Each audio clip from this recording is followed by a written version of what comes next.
آج کی بابرکت شب نور شب برات کے نام سے معروف اور مشہور ہے۔ اس بابرکت شب کے دامن میں اتنی برکتیں اور اتنی رحمتیں ہیں کہ اللہ جل شانہ گناہ گاروں کو جہنم کی آگ سے آزاد فرما دیتا ہے۔ ام المومنین سیدہ طیبہ طاہرہ سیدہ عائشہ صدیقہ رضی اللہ تعالی عنہا فرماتی ہیں، ایک دن میں دیکھا کہ حضور میرے حجرہ میں نہیں ہیں، تو میں حضور کو تلاش کرنے نکلی۔ جنت البقیع میں آسمان کی طرف سر اٹھائے حضور اللہ سے التجائیں کر رہے تھے۔ مجھے دیکھا تو ارشاد فرمایا، عائشہ کیا تم نے یہ سمجھا کہ اللہ کا رسول تم سے زیادتی کرے گا؟ فرماتی ہیں میں نے عرض کی یا رسول اللہ صلی اللہ علیہ وسلم، میں یہ سمجھا شاید آپ کسی زوجائے محترمہ کے حجرہ میں تشریف لے گئے ہیں۔ فرمایا آج لیلۃ النصف من شعبان، شعبان کی 15ویں رات ہے، درمیانی شب ہے۔ اس رات کو اللہ تعالیٰ جل شانہ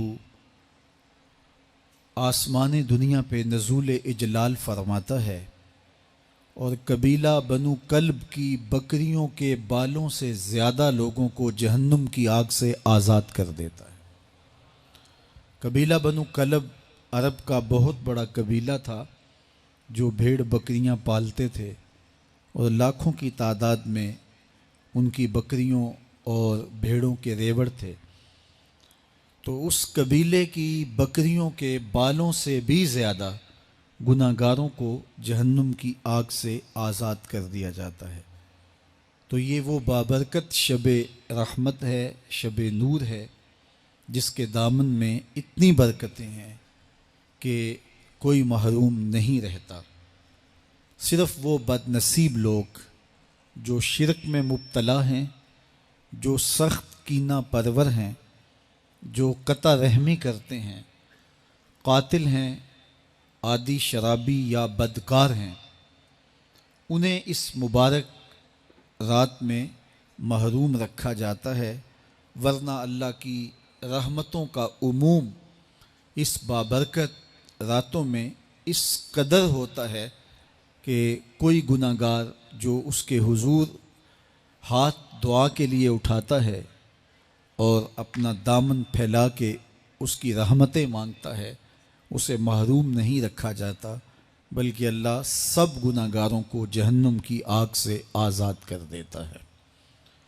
ایک روایت میں آتا ہے کہ اللہ لیلۃ النصف من شعبان، شعبان کی 15ویں رات کو آسمان دنیا پہ اپنی رحمتوں سے جلوہ گر ہوتا ہے اور فرماتا ہے کوئی رزق مانگنے والا، میں اس کی جھولیاں بھر دوں، ہے کوئی مغفرت طلب کرنے والا، میں اس کے گناہ معاف کر دوں، ہے کوئی مجھ سے عافیت مانگنے والا، میں اس کو عافیتوں سے نواز دوں، ہے کوئی فلاں چیز مانگنے والا، ہے کوئی فلاں چیز مانگنے والا، اس کی رحمتیں آواز دیتی ہیں اور یہ آواز غروب آفتاب سے لے کر کے طلوع فجر تک مسلسل بندوں کو دی جاتی ہے، اور بندے اس کے حضور اگر دست طلب دراز کریں، اپنی جھولی پھیلائیں، تو اللہ تعالیٰ ان کو ان کے مانگنے سے بھی زیادہ عطا فرماتا ہے۔ اس امت کو اللہ تعالیٰ نے اس طرح کی راتیں دے کر کے مغفرت، بخشش، غفران اور رحمتوں کی فراوانی نصیب کی ہے۔ میرے حضور نے ارشاد فرمایا ایک شخص صبح سے لے کے ظہر تک مزدوری کرتا ہے، اس کو ایک قیرات ملتا ہے۔ ایک ظہر سے لے کر عصر تک مزدوری کرتا ہے، اس کا وقت تھوڑا ہے لیکن اس کو بھی ایک قیرات ملتا ہے۔ اور تیسرا شخص عصر سے لے کر مغرب تک مزدوری کرتا ہے، اس کو 2 قیرات ملتے ہیں، جبکہ اس کا وقت دونوں سے کم ہے۔ فرمایا پہلی مثال یہود کی ہے، دوسری مثال نصارہ کی ہے، اور تیسری مثال میری امت کی ہے کہ اس کو تھوڑے عمل پر زیادہ ثواب دیا جاتا ہے۔ تو یہود اور نصارہ نے اس پہ برا منایا تو حضور علیہ السلام نے فرمایا کہ اللہ نے ان کے اجر میں تو کمی نہیں کی، لیکن مسلمانوں کو زیادہ اجر دے دیا، تو یہ اس کی کرم نوازی ہے۔ تو یہ تھوڑے وقت کی عبادتیں اور چند راتوں کی بیداری اور مخصوص اوقات میں اللہ کے حضور عبادت و ریاضت ایک گناہ گار کو کہاں سے کہاں تک پہنچا دیتی ہے، اس کے گناہوں کی معافی کا ذریعہ بھی بنتی ہے اور درجات کی بلندی کا سبب بھی۔ دیکھیے لیلۃ القدر ایک رات 1000 مہینے کی عبادتوں سے بہتر قرار پاتی ہے۔ اسی طرح دیگر مواقع ہیں کہ اللہ تعالیٰ اس امت کے لیے رکھے ہیں، رحمت رب بہانہ می طلب، اور یوں بھی پڑھا گیا رحمت رب بہانہ می طلب۔ اس کی رحمتیں قیمت نہیں مانگتی اور اس کی رحمتیں بہانہ تلاش کرتی ہیں، تو وہ اپنے بندوں کو بخشنے پہ آمادہ ہے اگر وہ اپنا دامن طلب پھیلائیں۔ قرآن مجید میں ایک مقام دیکھیے کتنا دل آویز ہے، فرمایا ما یفعل اللہ بعذابکم، اللہ تمہیں عذاب دے کے کیا کرے گا؟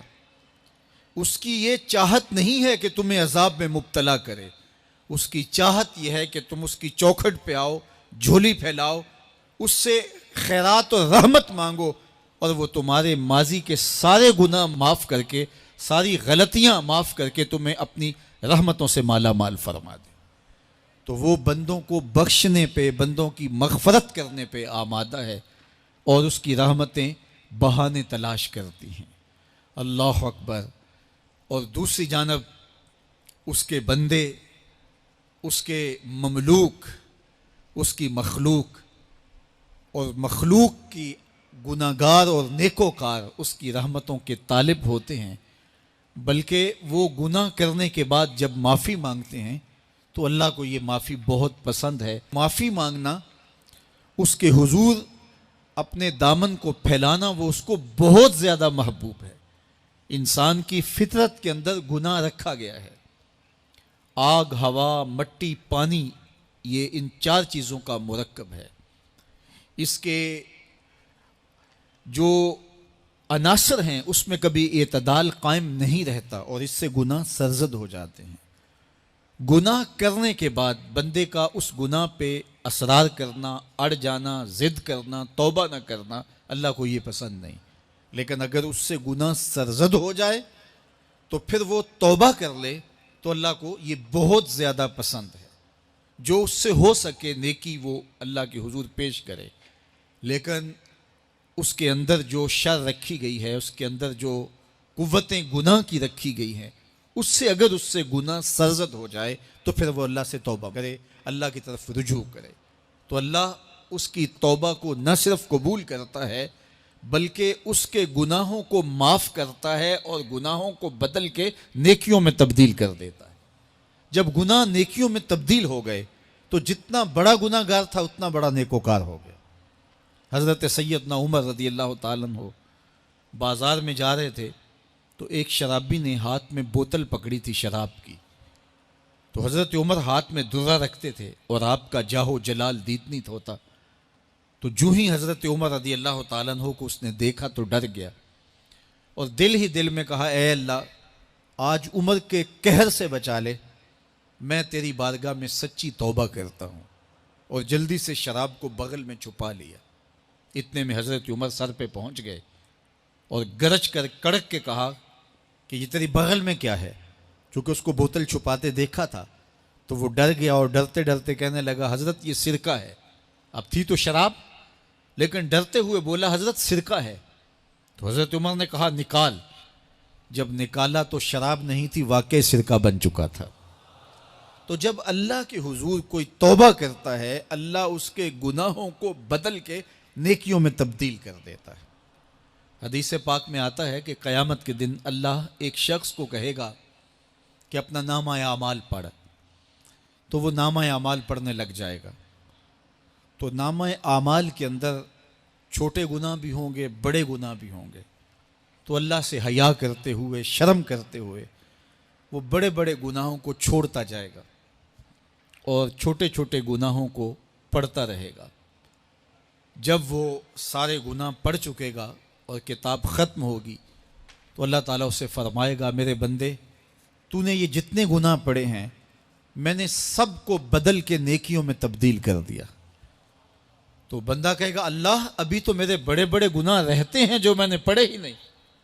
فَضَحِكَ النَّبِيُّ حَتَّى بَدَتْ أَنْيَابُهُ، حضور جب یہ بیان فرما رہے تھے تو حضور اتنا مسکرائے کہ صحابہ نے حضور کی داڑھیں دیکھ لی۔ تو پہلے وہ بڑے بڑے گناہ چھوڑے جا رہا تھا، لیکن جب اللہ فرمائے گا کہ میں تیرے گناہوں کو بدل کے نیکیوں میں تبدیل کر دیا، تو وہ کہے گا ابھی تو بڑے بڑے گناہ رہتے جو میں نے ابھی پڑھے ہی نہیں۔ تو جب کوئی بندہ اس کے حضور توبہ کرتا ہے، اللہ یہ نہیں دیکھتا اس نے گناہ کتنے کیے ہیں، یہ دیکھتا ہے بندہ آیا میری چوکھٹ پہ ہے تو اللہ اس کے پچھلے سارے گناہ معاف فرما دیتا ہے۔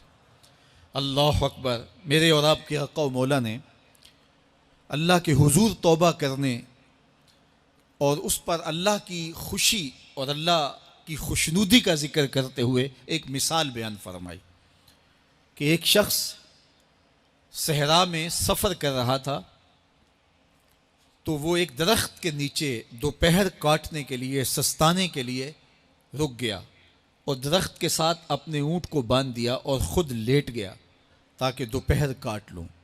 تھوڑی دیر کے بعد جب اس کی آنکھ کھلی تو اس نے کیا دیکھا کہ اونٹ ماں ساز و سامان کے ساتھ غائب ہے۔ اب صحرا میں اونٹ کا گم ہو جانا گویا زندگی چلے جانے کے مترادف ہے۔ تو اس نے دائیں بائیں بھاگ دوڑ کے دیکھا کہ کہیں اونٹ کا نشان مل جائے، لیکن اونٹ کا نشان نہیں ملا۔ تا حد نظر کوئی انسانی آبادی نہیں۔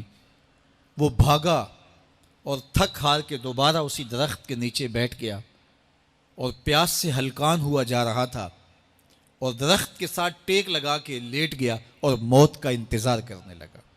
جن لوگوں نے صحرا کا سفر کیا ہے ان کو اس بات کا اندازہ ہوگا کہ کئی 100 میل تک انسانی آبادی ہی نہیں، اب نہ کچھ کھانے کے لیے بچا نہ کچھ پینے کے لیے بچا، اونٹ بھی غائب ہو گیا، توشہ بھی ساتھ ہی چلا گیا، تو اب ظاہر ہے سیدھی موت ہی نظر آ رہی ہے۔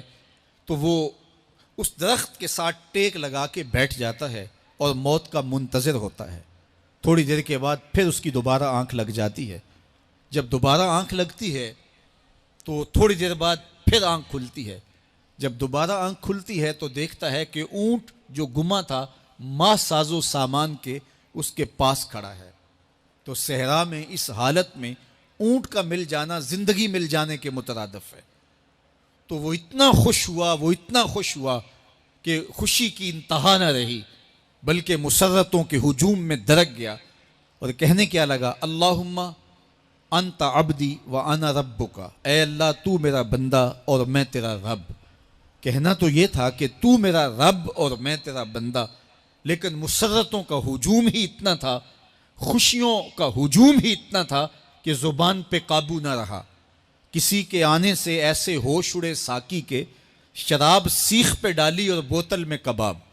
کہنا یہ تھا اللہم انت ربی وانا عبدک، لیکن اس قدر خوش ہوا جب بھی تیری قربت کے امکان نظر آئے ہم اتنے خوش ہوئے کہ پریشان نظر آئے۔ تو کہنا یہ تھا کہ اے اللہ تو میرا رب اور میں تیرا بندہ، لیکن خوشیوں کے ہجوم میں وہ کہتا ہے اللہم انت عبدی وانا ربک، اے اللہ تو میرا بندہ اور میں تیرا رب۔ حضور یہ بات بیان کرنے کے بعد صحابہ سے پوچھتے ہیں کہ ذرا بتاؤ اس بندے کو کتنی خوشی ہوئی کہ خوشی میں زبان بھی قابو نہ رہی اور اپنے آپ پہ کنٹرول نہ رہا، اور خوشیوں کے ہجوم میں اسے یہ بھی پتہ نہیں چل رہا کہ وہ کیا بول رہا ہے۔ تو صحابہ نے عرض کی حضور بہت زیادہ اسے خوشی ہوئی۔ تو میرے حضور نے یہ بات کرنے کے بعد ارشاد فرمایا، جس طرح اس کو گما ہوا اونٹ ملا اور اس کی خوشی کی انتہا نہ رہی، تو فرمایا جب کوئی شخص توبہ کرتا ہے اور اللہ کی حضور پلٹ کے آتا ہے، گناہوں سے معافی مانگ کے اس کی دہلیز پہ آتا ہے، میرے حضور نے فرمایا اللہ اس سے بھی زیادہ خوش ہوتا ہے کہ میرا بندہ میری چوکھٹ پہ آ گیا ہے۔ تو وہ یہ چاہتا نہیں کہ اپنے بندوں کو عذاب دوں، وہ خود آگ میں چھلانگے لگائے تو اس کی مرضی، اگر گناہ سرزد بھی ہو گیا ہے تو کوئی بات نہیں، معافی مانگ لی جائے.